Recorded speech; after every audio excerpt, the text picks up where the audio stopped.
Hey gamers, it's G from the corner. Slightly different location for today, but real quick, I kind of just wanted to talk about the Switch 2 launch. At the time of this recording, we are exactly 2 weeks away. I can hardly believe we're getting that close to it. But honestly, this launch lineup is kind of interesting to me. I am very, very excited for this console's launch. I'm going to be spending so much time on it. There is so many things for me to check out. Like, honestly, this is the most excited I've been for a console launch in a very long time. And I think it is high quality in some respects, but not so much in others. It's hard to explain, and I think I want to get right into why. I got all the launch titles pulled up right here in front of me. So we're just going to go through all of them real quick, and I'm going to kind of give my 2 cents, starting with the Nintendo Switch 2 Welcome Tour. This is an interesting game, that's for sure. Let's take a look at this right here. You know, when this game was first announced, I was like, alright, this is cute. Could be better than 1-2 Switch. Probably gonna be on the same level. Not that great, honestly. I'm not that excited for it. It's 15 Canadian if you're paying attention right here. And, you know, like, it should have been a pack-in, yes. Will it be worth the $15? Honestly, probably, unless there is literally nothing to do with the game. I have only heard horror stories from the people who have played it. It was playable at the Switch 2 experience, and some people got to check it out, and they did not like it from what I've heard. So, yeah, I don't know. Let's take a look at the trailer again real quick. This is just the same trailer as from the Direct. I'm going to mute that. Yeah, it's like him. What's his name? I forget his name already. He's just standing in the game. I'm curious if they'll have if they have little stand-ins for Nintendo devs and execs. I think that'd be really cool. I think that'd be really, really cool. Yeah, you walk around this place, you play these little tech demos. There were some cute ones, but, you know, again, I'm not sure. Will I be picking this game up? Maybe. Again, it's so cheap. It's like, I don't really, like, $15 Canadian is that perfect, like, oh, this game is practically nothing, right? Like, for video game standards. But I don't know, honestly. Maybe I'll just be too busy with everything else to even want to give this a try. Like, this doesn't look too appealing to me. Again, like, when you got this UFO minigame with the mouse, you got the Baraka tech demo. There's a golfing game here. If this was multiplayer, I'd be like, yeah, why not? We can buy it, we can play, maybe I can do a corner plays video, like, you know, have some fun with it. But I don't know. Not really looking that cool to me. Next up on the list is GameCube NSO. Okay, so now there's something about this launch that I need to just say right off the bat. There is so much old shit. Like, this launch is barely actually new games. That's kind of the big weird thing about it to me. You know, like, the new games are, I could count them on like one hand. Welcome Tour, Mario Kart, Deltarune, Fast Fusion. Everything else is an old game, a port, a re-release, a remaster. Like, take a look at this, for instance. GameCube NSO is going to be there at launch, which is so exciting. This is a far cry from the kind of stuff we were getting on the Switch 1 in its launch, you know, window, right? Like, remember when it took a year and a half to get NES games on the Switch, whereas the Switch 2 has GameCube games day one. Like, that's so exciting. Can't wait to play. I'm definitely gonna be checking out F-Zero GX and Soul Calibur 2, and Mario Strikers being the first game after is just so extremely exciting. I'm subscribed to the expansion pack. Actually, me and some friends are finally starting a family plan, so I'm gonna finally get to pay even less than I normally would, which is nice. But yeah, I don't know. I'm excited to check this out, but how excited? Like, you know, the launch games are cool. F-Zero GX is fantastic, but again, this is more old stuff, right? I'm excited to play it on my Switch too, but it's not like a big, exciting new experience that I'm going to remember forever, right? And then what? Next up, we got the big one. Obviously, I've talked about this game plenty already. Mario Kart World. You know, the price is the price. I bought the digital bundle Switch 2, so I'm not paying that price, but yeah, man, it's a new Mario Kart. Like, I don't know what else to really say. This game looks fantastic and is going to be the game I'm spending my time with on the Switch 2. That's the one thing Nintendo has done right here that many companies, themselves included, have failed to do in the past. There is just that one big compelling launch game right off the bat. Mario Kart World is extremely enticing to anybody. Like, you just say, okay, what's the new Nintendo console launching with? It's a Mario Kart. Okay, well, I gotta check out the new Mario Kart. And oh, it's open world. It's like, okay, dude, like, this is the first Mario Kart in over a decade. This is an exciting game. This is a very exciting game, and, you know, is easily the star of the launch lineup. All right, next up, I see Sid Meier over here. Is that just the upgrade pack? Or do they have the actual full? Oh, I think, okay, so it's not. Okay, so next up, these two. I'm just gonna open the Breath of the Wild page. We don't have to look at both. The Breath of the Wild Switch 2 Edition Upgrade Pack. These games are getting visual boosts. I get them for free. Again, it's another I get this for free with NSO thing. It's an old game. I want to revisit it, but like, you know, like these are cute, right? Like these are cool. I'm not going to include them as games in the video, but there's a ton of Switch 1 games also getting enhancements on Switch 2. I think the Switch 2 is in a very interesting position because, like, so again, it's exciting to see a Nintendo system with some meat in it because we really haven't gotten a Nintendo upgrade spec-wise since the Wii U. So obviously, there's a lot of excitement to the fact that they have more specs. So there's a ton of third-party stuff just there day one. Let's take, for instance, Yakuza 0 Director's Cut. This is a game that I have never played, but I know I have plenty of friends who have played. Oh, it's asking me to enter my date of birth. Okay, sure thing. Sure thing, man. Yakuza 0 Director's Cut. This is a game that many of my friends have played. I have never played it. I've heard fantastic things about Zero. I want to try it at some point, and this game is $70 at launch, which is kind of a bummer because it's like, okay, yeah, I get it. It's a re-release of the game with plenty of new content, and so you're going to charge full price for it. It's not going to have those crazy discount prices you usually see, but, you know, whatever. This game will go on sale at some point, and I'll buy it when that happens. This is a cool thing, though. This is a cool thing. What isn't cool is the game keycard thing, but that's a discussion for another video. But, like, yeah, again, games like that. Sonic X Shadow Generations is here. I already played it on Switch, but, like, you know, the Switch 2 edition will probably run closer to the PS5 and Series X versions. Puyo Puyo Tetris 2S, that's Puyo Puyo Tetris, but again, on the Switch 2 now, with not even improved specs, really more so just improved, like, extra modes. Hogwarts Legacy, not buying that, but, like, you know, it's got improved. It runs on the Switch 2 now. It was also on the Switch. I just went over 3 games that were on Switch 1 to prove my point. Cyberpunk, that's a crazy game. That's gonna run so well, and that's gonna actually run on Switch 2. Like, that's insane that that's on there. Split Fiction, it's another one that's crazy to see on here. Street Fighter 6, this is the big one. This is like this is one of the only games you can pre-order with your Switch 2 from Nintendo themselves. Because this is a pretty big deal, getting this game on the system. You know, the first mainline Street Fighter to come on a Nintendo system day and date since Street Fighter 2. 4 got a 3DS edition midway through its life. And like 5 never made it over to Switch somehow, but here's 6 on Switch 2 at launch. And you know, man, I really want to get this. I think it'd be so cool to have Street Fighter 6 on the go, but man, I committed to the PS5 version. I bought the game. I bought the first 2 years of the premium DLC, and I'm not even going to get all of that content if I just buy the Fighters Edition with the first and second year of DLC. I'm missing out on a few of the costumes. If there was a cross-buy system in the game, I'd be way more interested, but I just can't. I can't do it, man. I can't drop that kind of money on it. I feel like what might end up happening is if Season 3 doesn't entice me, I'll just wait until like a complete edition comes out everywhere, and then I'll buy the Switch 2 version of that. But again, this is really sick. That fan is gonna make this video a lot harder to watch. My apologies. But yeah, I don't know. I'm excited that these are here. It's just that they're not like cool, you know. Like you look back to a launch like the Wii, right? The Wii launched with Twilight Princess and Wii Sports and Excite Truck. Like those are 3 first-party Nintendo games, right? They're big, full games, right? And they are all classics in my opinion, at least. So you look at other regions, like I swear in Japan, I looked it up and this didn't show up, but I swear in Japan it also launched a bit later, but it launched with WarioWare Smooth Moves and Wii Play and this third-party game called Reaper. That's another thing. Third parties used to bring the goods by bringing a lot of new stuff.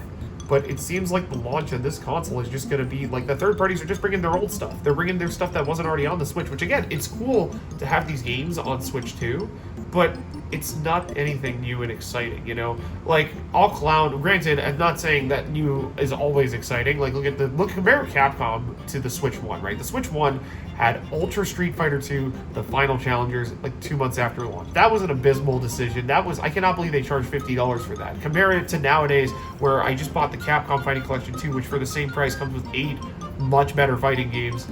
Genuinely, I'm stunned that they did that, but at least that was something original. Not saying at least that was, because getting 6 is obviously way better, but like that was something original and unique, whereas again everything here is old. The two there are 2 big highlights here that I think are going to be the unsung heroes of the Switch 2 launch, though, and are games that I'm definitely picking up as soon as possible.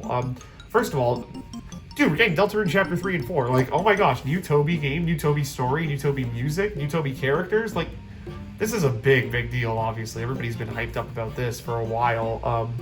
But, you know, like, as much as I'm excited for this. I'm definitely going to be checking this out. This is, like, probably maybe top 3 on my priority list. Like, number 1 is obviously Mario Kart.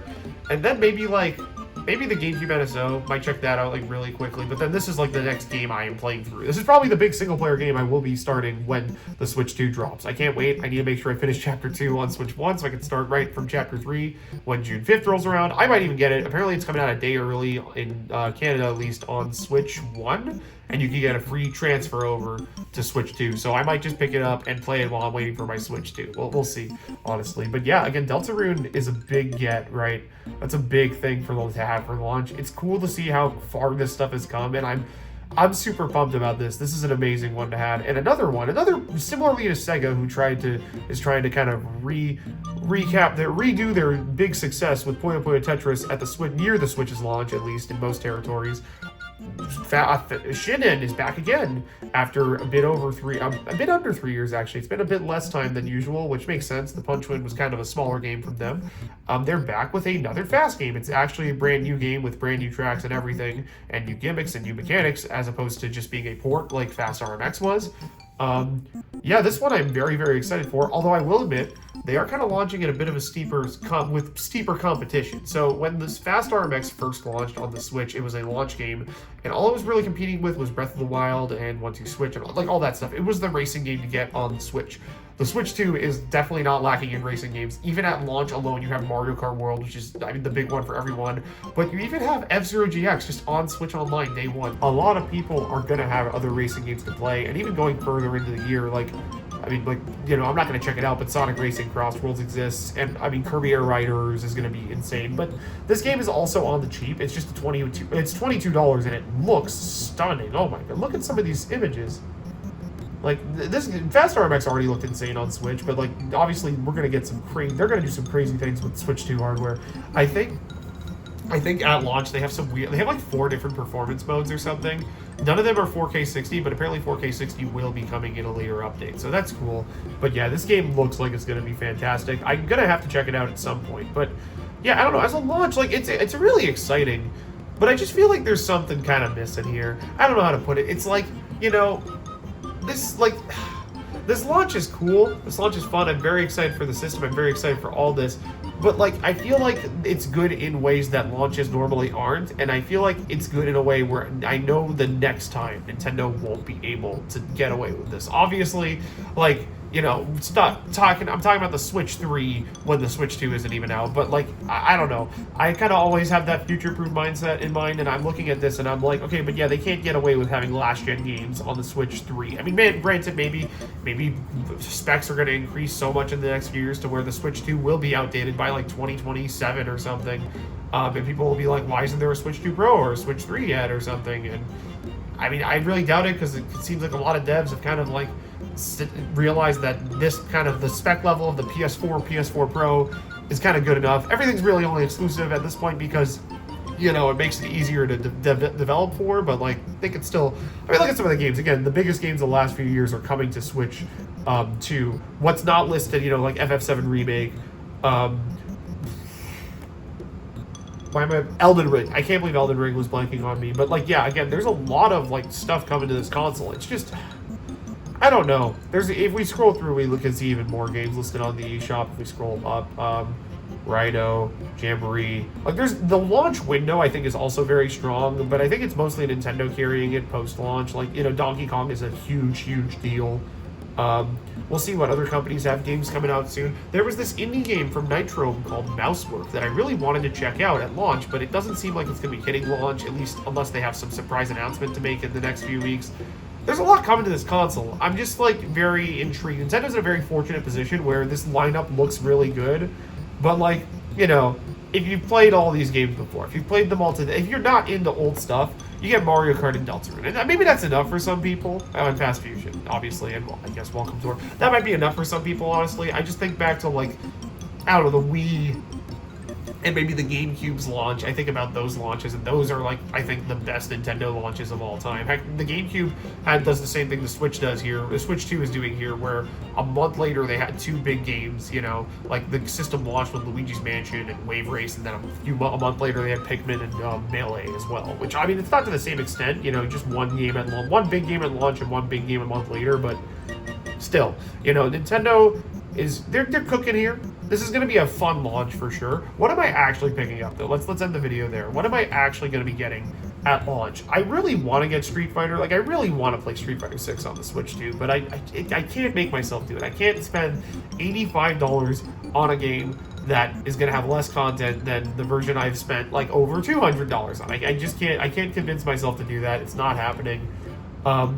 Maybe, again, I'll pick it up on a discount. Once it goes on sale, I'll definitely be picking it up. I want to have it on Switch too, but I just, for that price, with that content, I can't do it. I can't do it. And the same thing goes for Puyo Puyo Tetris 2's. $60 for Puyo Puyo. Come on, it's the same game. Like, I would $10 upgrade pack to get that tag team mode. I don't care about visuals or anything, but, you know, the tag team mode sounds really fun, and the mouse stuff sounds cool as well. It's just, I don't understand why it has to be like full price and there's no upgrade path for people who already bought the. I mean, I guess, okay, the original's gone on sale for like $15 in the last few years, so I get it. You don't want people to have only spent $30 on a game you want to charge $60 for, but whatever. It'll go on sale eventually, and I'll pick it up then. What I am actually getting, I'm getting Deltarune at launch. I'm getting Mario Kart at launch, obviously. And then Welcome to and Fast Fusion are maybes. Again, I'm going to be so busy with Mario Kart, GameCube NSO, and Deltarune, and probably checking out the games that are getting patched, which, okay, you know, let's go down the list real quick.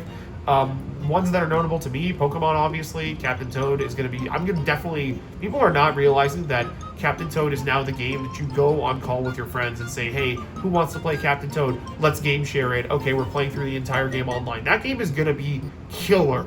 That game is going to lead to so many people having killer online sessions. Like, oh my god, that's going to be...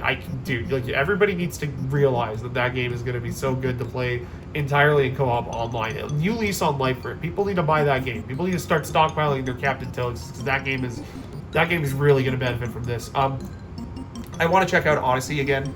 Odyssey is getting a resolution bump and HDR support. I want to see what that looks like. I've been meaning to replay a 3D Mario before Donkey Kong comes out, just to remind myself how good these games are.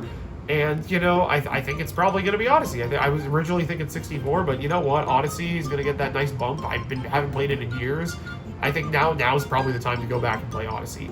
Beyond that, I'm trying to think if there was another... Oh, the Link's Awakening and Echoes of Wisdom. I do want to see what the frame rate improvements look like. I want to see that game actually hit 60 in the open world. That's going to be nice. Me and my friends have been playing a lot of ARMS lately for whatever reason, so that's another one. We want to go back and check out whatever the frame rate and resolution bumps are going to look like there. You know, that's going to be cool to see. And yeah, that's about it. Maybe Clubhouse games? Probably not, though. I mean, maybe I'll try and do some game share with that, but we'll see. We'll see. Again, Nintendo is supplying a lot. They're just supplying a lot of upgrades. People have wanted, like, an upgraded Switch, and that's what you're getting here. And they're doing so much, but it's all, like, a lot of it's old stuff. Like, you take away the old stuff, and, like, it's a fine launch. I think it gets you by, you know. It makes you feel like, yeah, I'm happy I bought this thing because Mario Kart and the other stuff, and, you know, there's more coming to it. Obviously, they have a stacked year. They have a very stacked rest of the year, but... yeah, I don't know. I'm like looking forward to it. There's just some things I wish I like wanted to buy Street Fighter 6. I think that's the thing that's like really killing me. It's like, man, I just picked up Capcom Fighting Collection 2 and I'm gonna be playing Soul Calibur 2. I want to have Street Fighter 6 on this thing as well, but oh well, what are you gonna do? You know what? Hopefully that and like Guilty Gear get like, well, okay, that's getting an improved edition. Hopefully Guilty Gear gets an improved edition as well on Switch 2, and then I can pick that up later in the year or something, because I wanted to. It came to Switch. I don't know. I feel like the Switch 2 is going to become the fighting game machine for me, which is really cool because, you know, the PS5 kind of was that. But now, if Sony just, you know, stops trying and I have nothing to buy on it, I guess it's just going to probably be what the Switch 2 becomes. Yeah, that's really all I got to say. Keep yourselves cornered for a lot more on the Switch 2 very soon, and I will see you guys on the next one. Bye-bye.